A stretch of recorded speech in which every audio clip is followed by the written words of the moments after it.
I'd like to welcome everyone to the City of Gloucester Budget and Finance Committee meeting of Thursday, December 7th. We're here in the Harbor Master's office. This is a hybrid meeting, both in person and virtual online via Zoom. And the public is always welcome to attend either in person or by Zoom. And the numbers to log in are available on the website, and either by phone or by computer. And I'll try and introduce all our city staff here. I'm Scott Memhard, Ward 1 City Councilor and Chair of the Finance Committee. Tony Gross, our Vice Chair, is had a strenuous PT session on his new knee, and he begged off tonight, which we can relate to very much. And with me is Jeff Worthley, Councilor at Large, and covering for Tony, very gratefully, we have City Council President Val Gilman at Large. And city staff, we have Sherry White, our clerk of committees, John Dunn, CFO, Kenny Costa, city auditor, Jill Cahill, our chief administrative officer, and then online we also have our community development director, David Fields. Police chief, Ed Conley. Ed. Director of Elder Services, Elisa Nagra. Yes. Fire chief, Eric Smith, and the city clerk, Joanne Zinos. And do we have any other? Also Greg Catamatori, the planning director, Melissa Gillis and Pam Toby from the mayor's office. Oh, we've got a full quadrant of staff. We're so flattered by your presence before us. So we're going to take items in the order that they're presented tonight. And for your information, originally the Community Preservation Act, the second round of proposals were to be before us tonight. And in light of the heavy agenda we have at this time, those have been postponed until early January after the first meeting in 2024. The first item on the agenda is a memorandum from our city clerk in 2024 SBT 3 in the amount of $15,720.24, and associated with that is also 2024 SBT 4 in the amount of $657.48. These both relate to police details for the November 7th, 2023 municipal elections. Joanne? Good evening, councilors. So these are for two elections. It's for the September 19th preliminary election and for the November 7th municipal elections. What it is reimbursement to the police department overtime account for the mandated police detail that we have to have at each polling place for each election. So I'm just requesting that the funds be transferred from my department account to the police department overtime to cover this expense. So noted. Was there any kind of savings to the city based on the fact that we were able to consolidate not one but two polling places in terms of what the actual cost of that police detail ends up being? I would have to compare to, we probably had a little bit of savings because what we did is where we combined the East Gloucester School into one polling location for wards 1 and 2. There was a savings due to having one police officer detail instead of two when it was split to the YMCA. But I don't know what that savings was because it's all based on who is assigned there, and there's all different pay scales. So noted. Councilors, questions? I have no questions. I'll go ahead and read each motion separately so we can vote on them. And I've changed my glasses so I can read the motion better. Ah, yes. Let me also not fogged up. Budget and Finance Committee recommendation would be to move to recommend the City Council approve special budgetary transfer 2024 SBT 3 in the amount of $15,720.24 for registration police detail account number as noted, to police uniform overtime account number as noted, and this is for the purpose of reimbursement for police details at all polling locations for the September 19th, 2023 preliminary election and the November 7th, 2023 municipal election. I so move. Second. Motion been made and seconded. Any further discussion? Seeing none, all those in favor? Aye.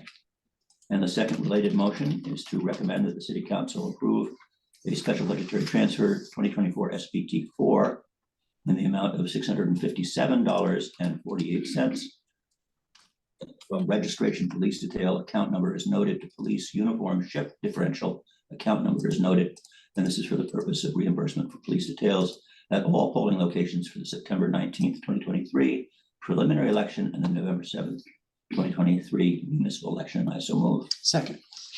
Motion's been made, seconded. Any further discussion? Seeing none, all those in favor? Aye. Aye. And you've got one more for us, Joanne?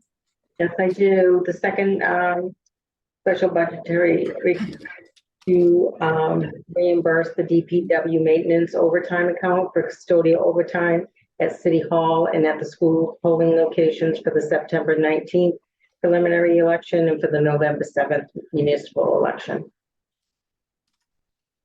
Good. Shall I go ahead and read the motion?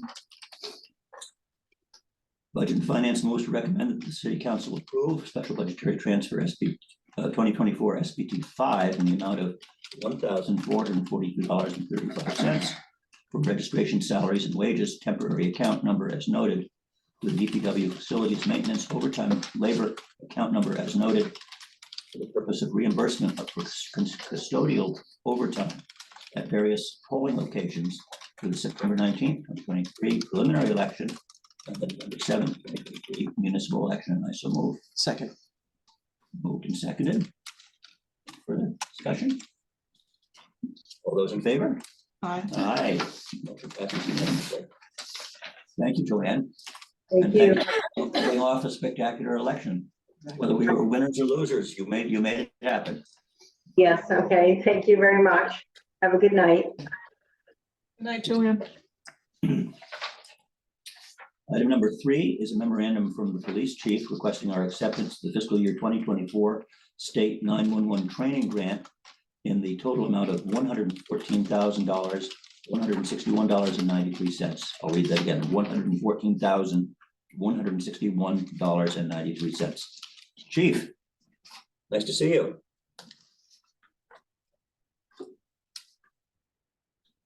You're muted. You're muted, chief. I had something very important to say previously and I forgot it, but now I'll remember. Good evening, councilors. Come before you on many occasions for the same grant. It's an annual grant that we apply for. It comes from the state and it's meant to fund the expenses that we incur by running a PSAP, basically the 911 system for the city. So this covers costs around training, particularly around emergency medical dispatch training. It's a function of the size of the city, and that's how the state sort of doles out the grants for it. Good. Counselor, any questions? No.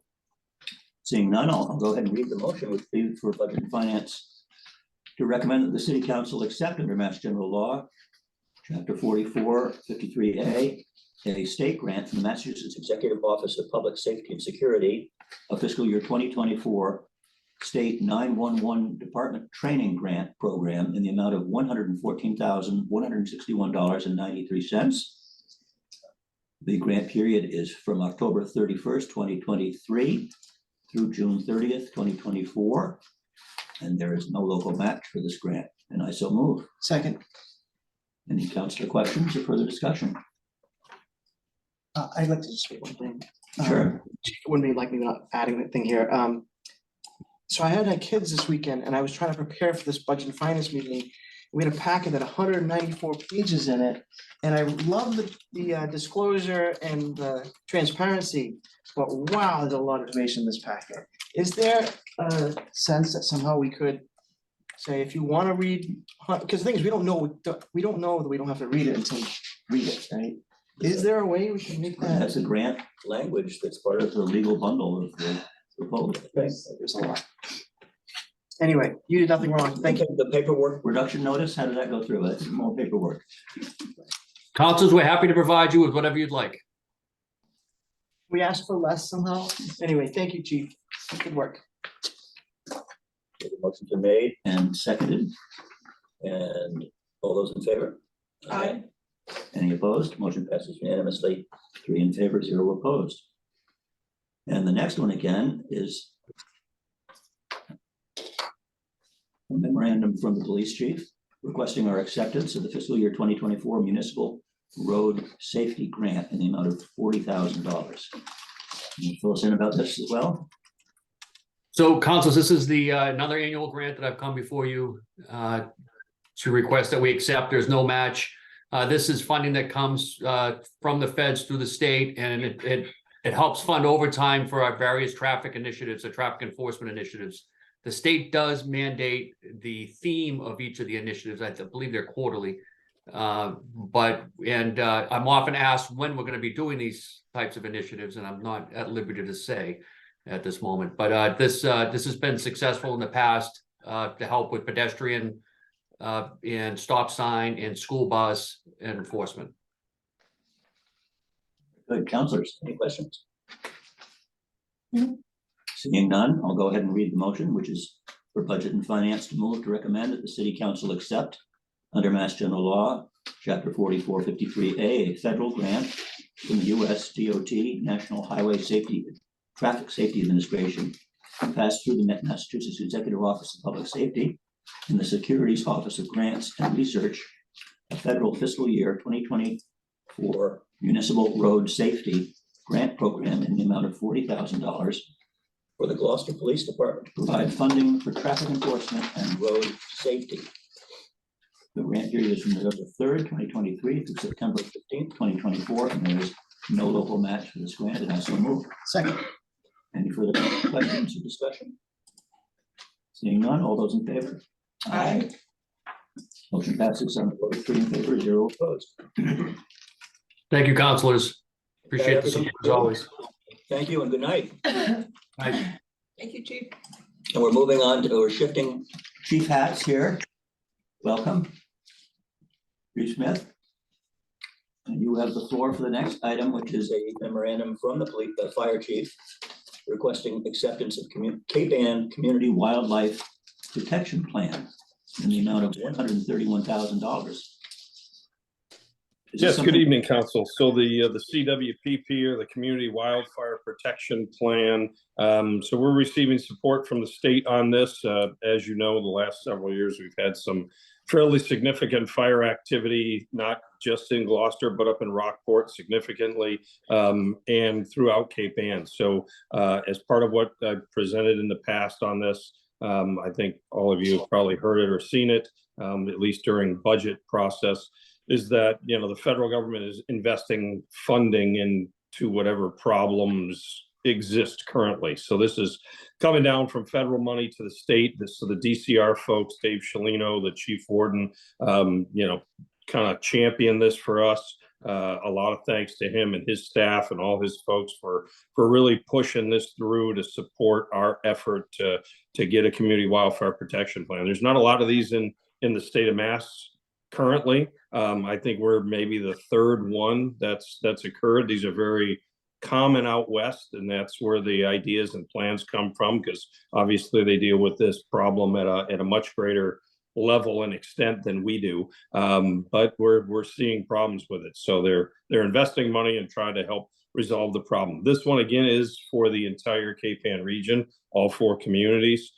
So we will be the pass-through for this, and this funding will cover the entire cost of getting that plan written and working with the professionals that are really good at it. The SWCA folks did the phase 1 piece of this that we initially funded. So this is going to kind of be a reimbursement for that investment we already made. And then we'll pay for the last 2 phases of it and wrap this up. And then we can start moving forward with the things that are actually going to impact the problem in the woods, which unfortunately is going to take more funding and more effort, but having a plan like this is kind of the first step in getting yourself qualified for further grant funding. That we got this plan funded by a grant is kind of unusual and unique, and we're just really happy that you know, the state level folks saw fit to give this to us. So we're hoping you guys approve this and we can get it accepted and push through the rest of this process before the end of the fiscal year, because it's got to all be expended by June 30th. Unfortunately, another one of those under the gun projects. I see a question from Councilor Gilman. Thank you, Chief. I'm so intrigued with this. I think it's so important. I do have a question regarding Sure. controlled burns. At the last Quarry Street fire that we had, brush fire, which your team did an amazing job. It was very clear that very naturally we were able to evolve into something like a controlled burn that went all the way to Quarry Street to the fire exit and the gate.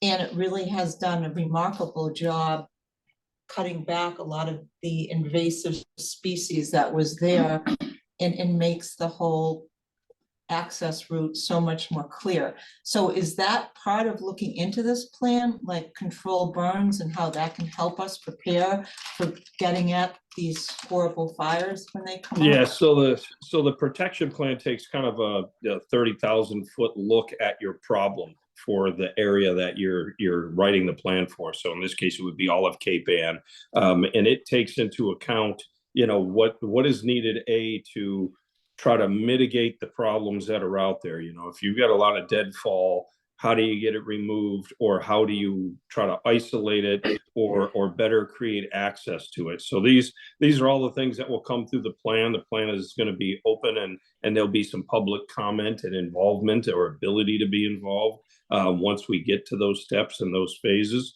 And so we're hoping that, you know, once this plan is written in the format that is, you know, generally accepted and set by kind of the national level, those are the mitigation steps that will come later, right? So when they say, hey, you've got a really overgrown area here that you need to try to mitigate before there's a problem, controlled burns are an option. They're actually very expensive and difficult, and given our community and our structure, that's not so easy. You get out in wildland where it's true wildland, and it abuts up to a city, and there's a very clear line between, you know, where that wildland interface is and where people live. It's much easier to manage and do. When you have homes and properties all intertwined as we do, it becomes far more dynamic and difficult to manage that. So we'll see how that goes.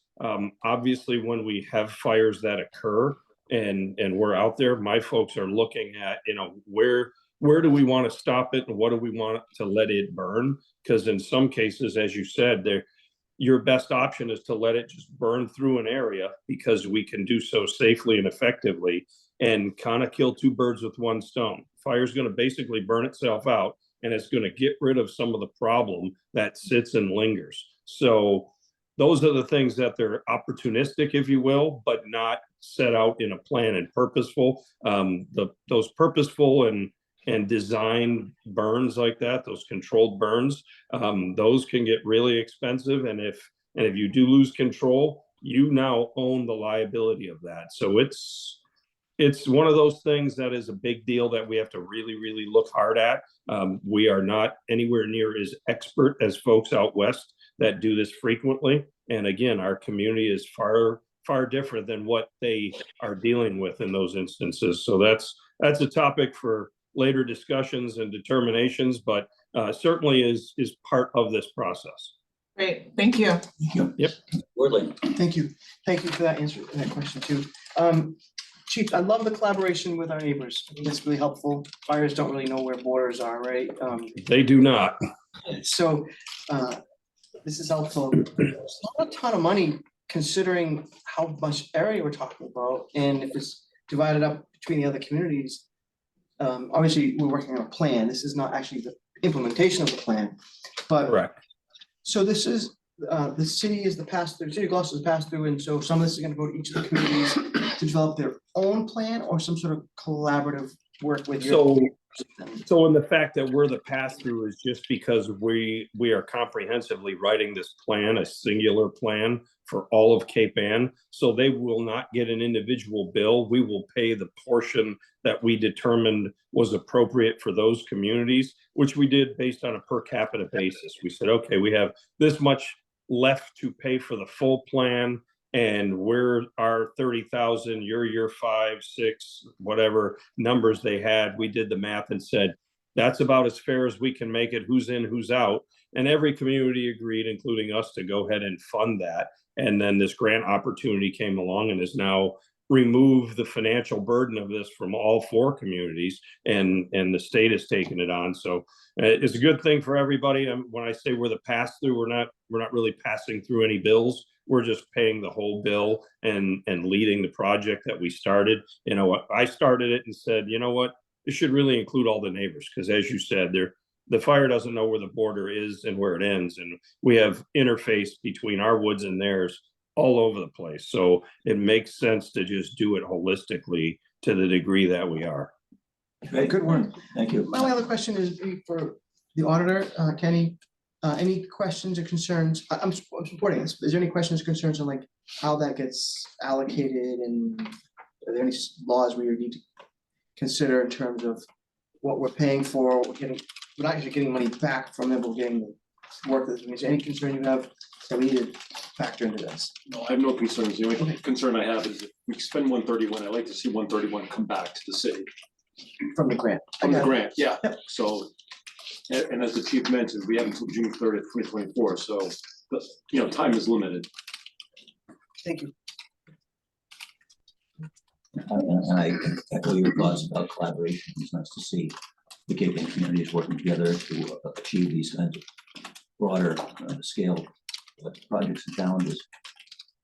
The committee recommendation would move the budget and finance to recommend that the city council accept under Mass General Law 4453A a state grant from the Massachusetts Executive Office of Energy and Environmental Affairs, Department of Conservation and Recreation, Bureau of Forest Fire Control, in the amount of $131,000 for the purpose of the development of a Cape Ann Community Wildfire Protection Plan for the communities of Gloucester, Rockport, Essex, and Manchester by the Sea.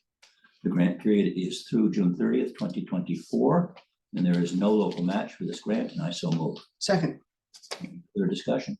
Seeing none, all those in favor? Aye. Motion passes unanimously, 3 in favor, 0 opposed. Thank you, Chief. Thank you. Thank you.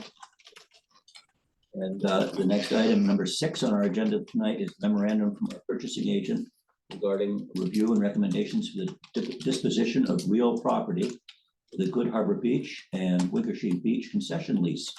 Is Stacy with us tonight? John? No, Stacy is at a building commission meeting, so Must be more fun there. they spend more money. So this is, we put the concessions at Winkersheek and Good Harbor out for lease every 3 years. This is the new proposal.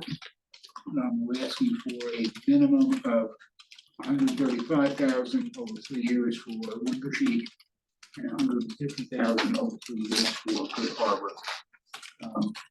Traditionally, the bids they come in much higher than that. So, for example, the last 3-year bid totaled about $370,000. So, hoping that will be the same again. We have changed up a little bit in this offering. We're going to be maintaining the restaurant shower areas. Just because we do it better than folks who are dealing with food. So, as a result, we kind of raise the minimum threshold to account for the fact that the city is going to be taking care of that function that was previously taken care of by the lessees. So, that's it. Happy to answer any questions. Again, this is something we've been doing for many, many years. It works. We don't really want to do it ourselves at all, so. And just to clarify, we will, DPW will be using an outside contractor to do the cleaning, most likely the same one we use for State Fort Park. Number one complaint about the beaches, now that we've solved traffic and parking, is the bathrooms. So hopefully next year, the beach experience will be even better. And then there's a creek too, right? That's the other big complaint. And you can do some bird watching. Word watching? Others. Oh, right, sorry. I have a clear memory, it must be 4 years ago when this last went out, and CEO Jim Messina was thrilled. He had a very generous bid, which was thrilled to be at Good Harbor, and they were gonna customize bath towels and offer a full range of services. And when they got feet on the ground, they just evaporated and went to number 2. So I wish you all luck with this bid process. All right. Thank Couple you. questions, if I may. Yeah. Do we typically have the same company bid for both locations, or is it typically separate? It could be separate, Counselor, but, you know, certainly our preference would be that it be the same one. You know, that way we're able to cover, you know, sicknesses and, you know, that type of thing. You know, rather than, you know, one company is doing this one, the other company doing that one. So it does benefit us in terms of continuity of service. I found that they both have been, place to work there, they were better run when one company running both of them. Same thing, they ran out of hamburgers here, they can run the other places. Right, exactly. I love not having people deal with food, deal with bathrooms, like that's so much healthier, right? There has been times questions about if they decide it's not worth opening because it's you know, 58-degree day and they're not gonna make any money.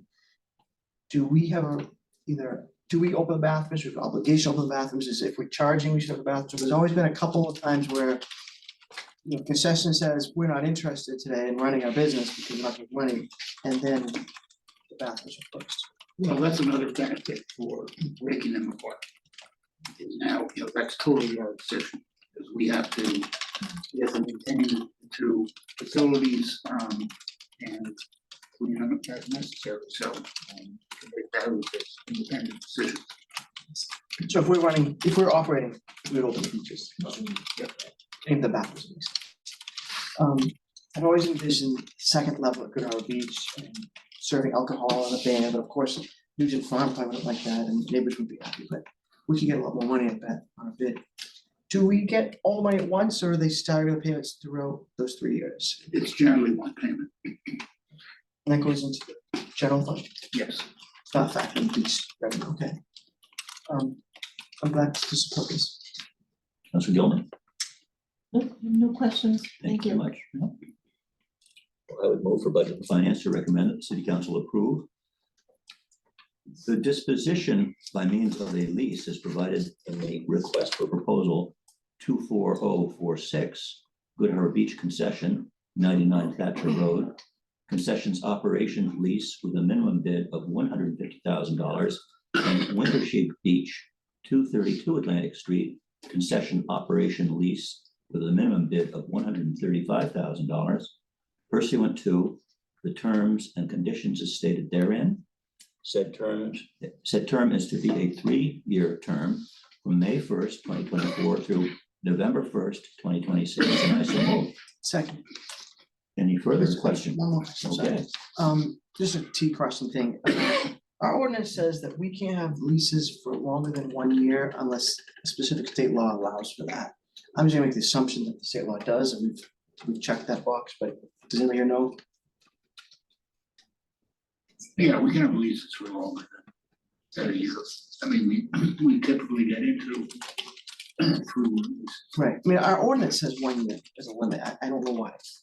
Some city council made that decision. Okay, it's not something you need to worry about. No. Thank you. Any further questions? So, I've read the motion, it's been seconded. All those in favor? Aye. Any opposed? Motion passes 3 in favor, 0 opposed. And the next item, number 7 on our agenda tonight, is a memorandum from the Community Development Director, David Fields, requesting acceptance of the Community Planning Grant for 3A multifamily zoning technical assistance. And this is an amount of $75,000. David, welcome. Thank you for having me. Good evening, councilors. Can you all hear me? Yes. All right. So as Councilor Memhard had mentioned, here tonight seeking a positive recommendation to council for acceptance of this grant, which will allow us to receive technical assistance from an outside consultant for zoning compliance for MBTA communities. As you likely know, and I think I talked to you about in October, December 31st, 2024 is the looming deadline we have for zoning compliance for the recently passed 3A legislation. This grant will allow us to seek outside consultants of a third party, whomever we decide to choose, to move forward with showing what compliance would look like under the state's model. So there were several technical assistance components offered as part of the legislation through Mass Housing Partnership, NAPC, our local regional planning agency. I think we heard loud and clear from the community, as well as other parties that we interact with regularly, that we really would like to steer away from some of those quasi-governmental organizations and go with an outside party that we can negotiate the scope of the work for and move forward equitably. One thing I did want to stress is that, just to keep in mind for everybody listening at home, this is simply to show compliance with a model. It's not anything to do with adopting the zoning or changing the shape of it. Ultimately, that's up to the council, as you all know. So with that, I don't have too much more to say that wasn't in the memo. I'm assuming there's questions. Councilor Worthley. Thank you. Your connection cut out for just a second. I just wanted to see that part again where you said, you heard that people don't want a quasi-government organization sort of advising us on what the state wants us to do. And then there's another part to that. And I didn't pick up it, if you remember what you said or something close to that. Oh, I think I was just trying to make the point that, the folks who were helping author the legislation, not being the folks that we choose for technical assistance necessarily. Although they're paid for by the state through this grant, essentially. Like, actually, no, we're paying for them, right? We get the grant and then we pay them. Right. Okay, couple of questions. So we definitely need the help. As a city, we need the help with this, no question. And your staff is already burdened. We talked about this last 2 years ago, about having more people potentially in the planning department. I have one thing I gotta sort through my head on this. At the end of the day, so the administration is responsible for us being in compliance. Yet, and it's kind of hard to connect these dots, the city council is responsible for zoning changes. And it becomes a sort of like,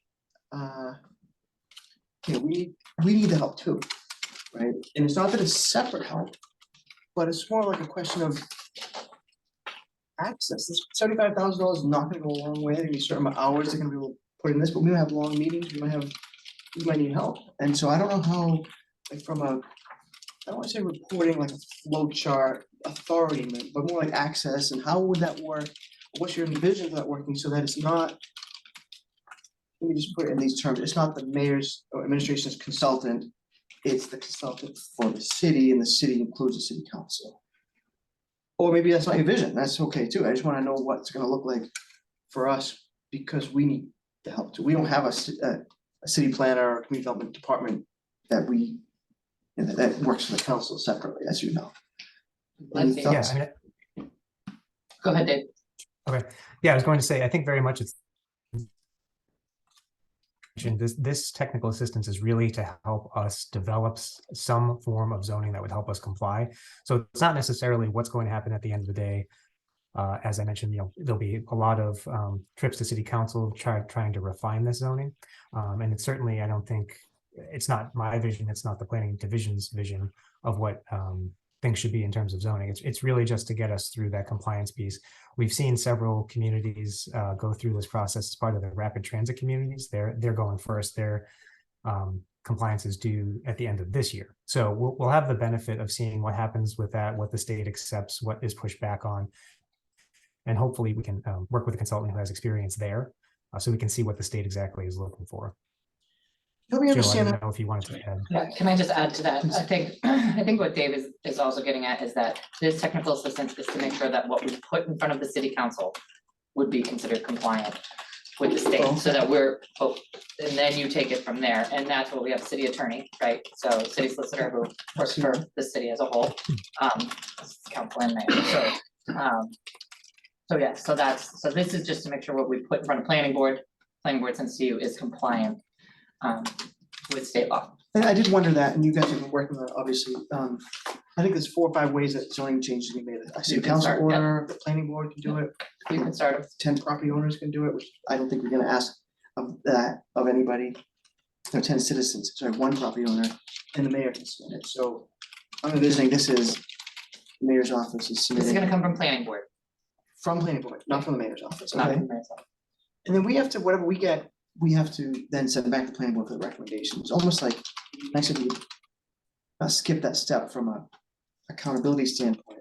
But why would we need them to vote again, schedule a meeting a month or two to recommend what they recommended? See what I'm saying?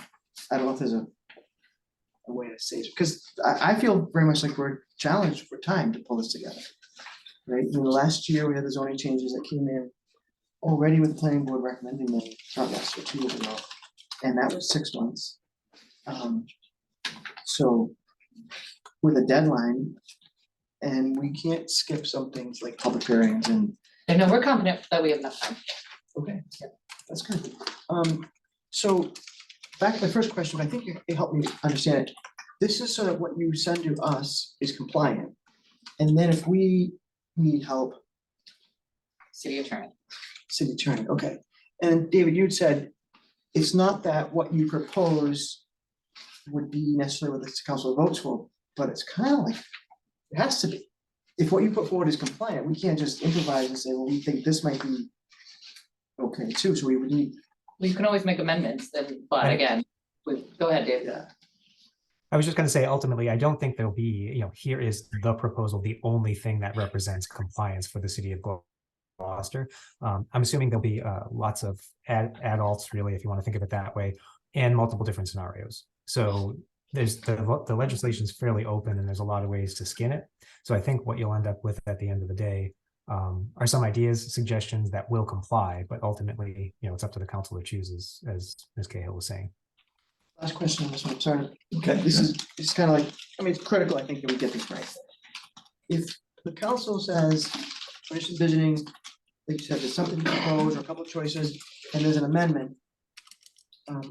We can't expect that our city attorney is gonna be like at our meeting or at a back and call, or be able to answer on the fly without doing some research. Would this consultant just be available to help with that, or would it be more of a send your questions in advance and Suzanne can get back to us and see if what you change would still comply, and then she would check with the state or whatever. That just helped me understand. I think it's option 2, but I didn't scope this consultant, so I guess in case I'm wrong, Dave, I'll just throw it back to you. Yeah, no, I don't think there'll be a tremendous amount of back and forth necessarily with the consultant. It will be the scenarios presented and then the alternatives. However, in the scope, we can have them on hand to review any changes that do come about. I'm hopeful that what we get, there'll be enough flexibility there that the council will come out with something that they're, if not necessarily happy with, at least, can work. And then that also complies with state regulations. I mean, I think there's a little bit of a risk for us not having that kind of help, right? We might get creative and feel like we made a positive move in one way or another, but if it's not compliant, then it's compliant, right? And that access. So if there's any money, time left over, just put it back to mind. Maybe we could use that help. And obviously, Suzanne will be available. I'm good. You've answered my questions. Thank you. Councilor Jones. No, thank you. Budget and Finance would move to recommend that the City Council accept under Mass General Law, Chapter 4453A, a state grant from the Executive Office of Housing and Livable Communities, Executive Office of Economic Development, and the Massachusetts Development Finance Agency, in fiscal year 2024 Community One Stop for Growth and Community Planning Grant Program in the amount of $75,000 for the purpose of providing community planning technical assistance. There is no local match for this grant, and I so move. Second. That's been made and seconded. Any further questions, discussion? Thank All you those for in your- favor? Aye. Any opposed? Motion passes unanimously, 3 in favor, 0 opposed. Thank you, David. All right, We're looking Thank you. forward to this process advancing, David. me too. Have a good evening. We have the help.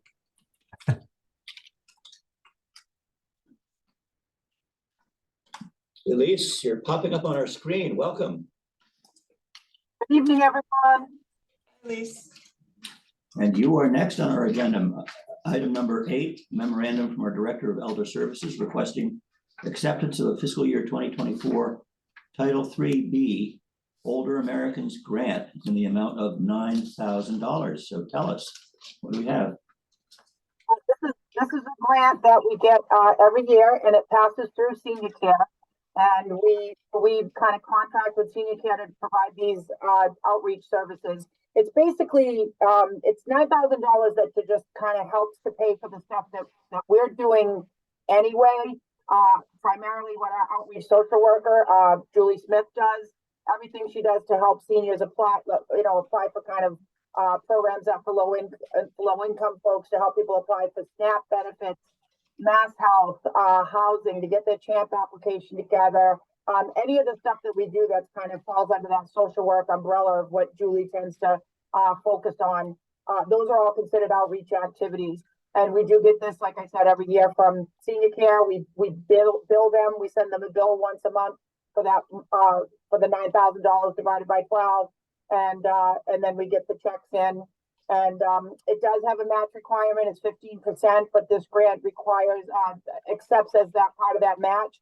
They accept in-kind contributions, which means the fact that Julie's doing what she's doing from a space that the city provides, and heats and has the lights on. And so all of that counts towards the match, plus the fact that the bulk of Julie's salary is not paid through this grant. That all counts. So we easily meet the 15% match. So basically it's just kind of $9,000 that, that just kind of pitches in towards a lot of the stuff that we are here to do anyway. So. Okay, just one clarification. The document we have suggests that the local match is a 10% match rather than 15. So we get a lot even better. I was reviewing, that might be a discrepancy. I was reviewing an older set of documents right now, and I saw that 15%, so I apologize to the committee. If it's 10% that's listed on the documents you have, then it must have gone down to 10%. That kind of makes sense because what our award this year actually went down by a little bit too. They used to give us $10,000 a year, and now they've decreased it to $9,000. So maybe that's somehow tied to that match, threshold going down a little bit. But the 15% figure that I just threw out there was because I just was just the historical context, for my own knowledge. I just was looking back at some really old sets of documents, how long we've been getting this grant and stuff. And I was looking at something from 2021, and back in 2021, it was 15%. So I just had assumed that it stayed the same. So I apologize for that. Thank you for catching that. Not a problem. Any councilor questions? Councilor Worthley. Elise, thank you for bringing this to us. And you're human, so it's okay that I appreciate you apologizing, but that's a very reasonable mistake. I actually thought you said 50% initially, and I still thought, oh, we're way over that anyway, considering all the services we provide. And then 15, only 10, that's like an hour. Like, consider how much you guys doing at the senior center. I mean, not an hour, but it's in the rent that you're not paying and all that in kind. So we definitely meet that. So thank you for bringing this to us again, and I'll be voting for it. Councilor Worthley, if I could just say that difference between 15% and 50%, that's my outstanding Gloucester diction. That's okay. I was born and raised here, so. That too, so thank you. I understand. And Councilor Tillman, any questions? I know No, thank you, you're Elise. very actively involved over there. Thank you. So I will go ahead and make the motion to recommend the Budget and Finance Committee recommend that the City Council accept under Mass General Law 4453A a federal grant for the Administration on Aging, U.S. Department of Health and Human Services, and pass through the Massachusetts Executive Office of Elder Affairs through Senior Care, Inc. for a fiscal year 2024 Title III-B Older Americans Act grant in the amount of $9,000. Funds to be used to supplement the hours and the part-time salary for an outreach coordinator worker at the Rose Baker Senior Center. The grant period is from October 1st, 2023 through September 30th, 2024. And there is a minimum 10% local match for this grant, and I so move. Second. Motion been made and seconded. Any further discussion? All those in favor? Aye. Motion passes unanimously. Thank you very much, Elise. Thank you, councilors. Have a great night, everybody. John, now we're moving on to a fairly sizable expenditure. A memorandum from our Chief Financial Officer in the 2024 SA4 in the amount of $1,100,000 and SA 5 in the amount of $550,000. And these are both for funding of various DPW capital projects. Yes. Wearing Mr. Hale's hat today? Yeah, and this is something we've been talking about for a while. Mr. Hill's been waiting a long time.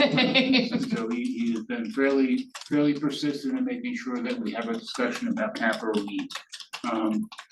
So his list was much longer than what you see here for both of these. We did find some other ways to fund things on his list. And there will be some of what's going on here is going to be kind of Band-Aids until we get decided to have much more, particularly over at the DPW yard. It's going to need some work on building the roofs. So, but we took a look at it and said, these are all things that we really should do. If we don't do them, then there are going to be bigger problems a year from now, 2 years from now, 3 years from now. So we, kind of asked the question, how do we get this done? Well, that's why we have stabilization funds. Set money aside as we do every year, use it occasionally when necessary. And, in this case, for both of these, we think that these projects are necessary, again, to prevent issues from becoming large issues in most parts. Some of it is to kind of clean up things a little bit, again, work at Wintersheet, work at Good Harbor in terms of just the presentation of how it looks when people come in. So again, we think, all of these individually kind of small projects are important for us to do now. And also understanding that probably, we're not gonna be able to wave a magic wand and have them all done in 6 months. So this is kind of a multi-year approach to getting all of these things done. Makes good sense, yes. Please. This will need 6 votes, I think, for council, or transfer out of stabilization accounts. Yes. And note that just so in case we'll have 2 new councilors when this finally comes up. So in the form up top, it does say city council requires 6 votes. I'm sorry, I missed that. Thank you. This is smart also because we're not borrowing, right? I mean, with interest rates where they are, this is the way to do this. When we get the Community Preservation Act allocations, we see what's left in those accounts. Is it, if it's long, too much work, is it possible going forward that when we do transfer money out of the stabilization, we can have like accounting of what's left in there? Is that reasonable? Yeah, and we kind of give you that, although it's a moving target. Well, I guess we don't really give you that here, but basically, yeah, I can report between Kenny and I, we can certainly report on the balances and stabilization funds at each fiscal year end. Yeah, fiscal year, or as we're boarding, because it doesn't happen that often, but you say, okay, we're doing this, this is a priority, and it's compared to what we still have left over. So value. again, it's easy enough to do, so we're transferring into the stabilization funds each year. And again, that's a vote that you see and the council approves. Free cash, right? Yeah. And then when we transfer out or charge direct, then you see that also. So again, summarizing that at the end of each fiscal year, the activity, 15 minutes worth of work. I think our thanks to Mike Hill for keeping you guys honest and pushing to get this on. Mike is pretty persistent. Mr. Gillens? Nope, no questions. Thank you. So we have 2 separate motions. I'll go through the first one and then the second. On the first, Budget and Finance would move to recommend City Council approve supplemental appropriation 2024 SA4 in the amount of $1,100,000 from the General Stabilization Fund undesignated fund balance account number as noted to various capital improvement projects, Fund 5086, for the purpose of funding various capital project improvements that includes playgrounds, soil remediation, and the Bond Hill Tank waterproofing project. And I so move. Second. Any further discussion? Seeing none, all those in favor? Aye. Any opposed? Motion passes 3 in favor, 0 opposed. And then the second matter on the same topic is that the Budget and Finance Committee moves to recommend that the City Council approve supplemental appropriation 2024 SA 5 in the amount of $550,000 from the Building Maintenance Stabilization Fund undesignated fund balance, account number as noted, to the Building Stabilization Fund site improvements, account number as noted. And this is specifically for the purpose of funding various capital project improvements that includes beaches, Veterans Office, Fitzhenry Lane House, and the Public Works Campus Facility. And I so move. Second. Motion made and seconded. I would just note that I believe the DPW has requisitioned or has approval for money from CPA for the Fitzhenry Lane House roof replacement, which has been held off, I think, probably while this works its way through. And bathroom. Bathroom? Bathroom Bathroom. renovation, bathroom renovation, Fitzhenry House. Yeah. So actually, I was gonna ask that question if I may. Last year, I don't know exactly how this worked, but we knew that there was work that needed to be done. You can carry Community Preservation Act funds over from one fiscal year to another. But I think you said that it's like 2 years, you have to get approved again. I'm just trying to remember what the process is. Does this mean that that money is not going to be used and then go back to the CPA, or is this a different project? So the CPA committee, if those funds are not used or if the project doesn't move forward, then it can go back into the original funding source.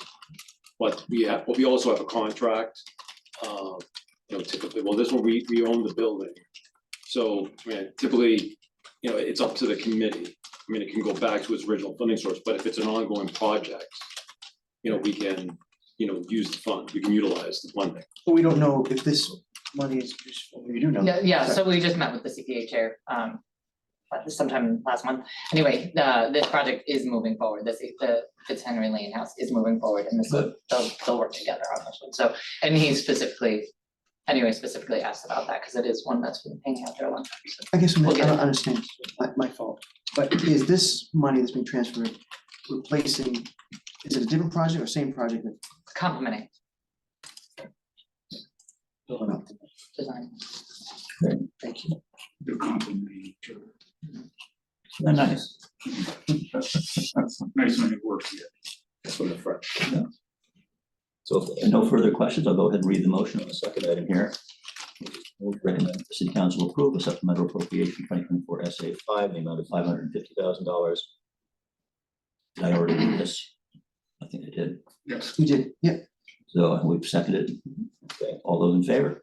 Aye. Aye. Any opposed? Motion passes unanimously. Look forward to that Fitzhenry Lane roof and bathrooms, I hope. So item number 10 before us is a memorandum from V, our Veteran Services Director, requesting acceptance of donations in the amount of $4,310.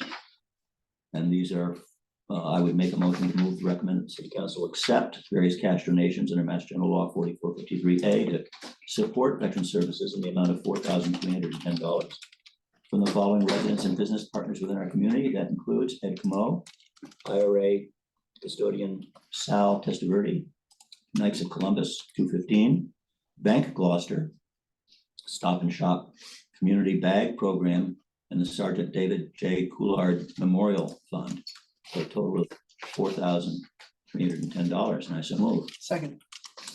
Any further discussion? I know David Coulard's story and his mother, who comes to Gloucester regularly, and David died in Iraq.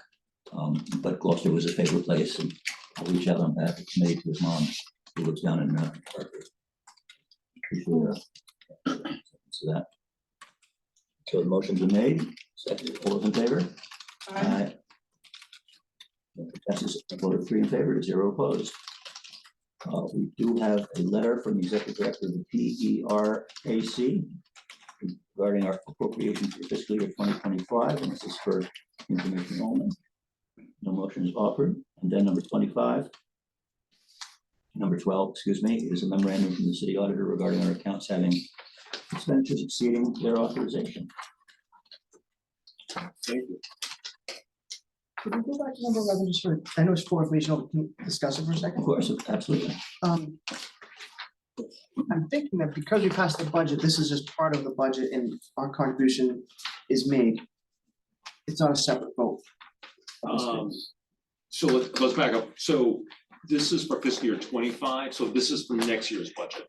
Okay. So this is just an FYI, just to let you know that PERAC, they have approved the fiscal year 25 assessment. And if on the letter at the back, it shows you the breakdown between the 3 units. So the retirement system, there's 3 units. The only question, I mean, it's been an up and down year in the market. I don't know if the 2025 number correlates to that or reflects, or it's just the No, so best it- guess. Yeah, so what's going to happen is January 1st, we're actually soon thereafter, we're gonna start the new actuarial report.